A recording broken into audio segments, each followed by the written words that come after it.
Welcome to Pindar Poetry. We hope you learned something new. You start by powering the headphones off and removing the ear cushion.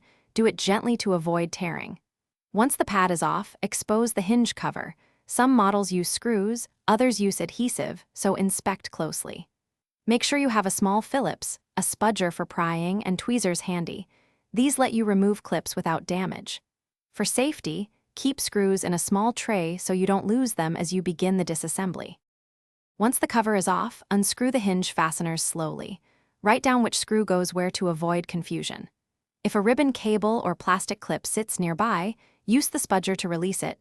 Do not yank. You might damage the driver housing. When the old hinge is free, compare it to the replacement to confirm left versus right orientation and matching screw holes. This avoids reassembly mistakes and ensures the new hinge will seat correctly. Fit the new hinge into place, align the screw holes, and hand thread each screw to prevent cross-threading. Then tighten evenly. Reattach any ribbon, cables, or clips you removed, replace the hinge cover, and press the ear cushion back into position.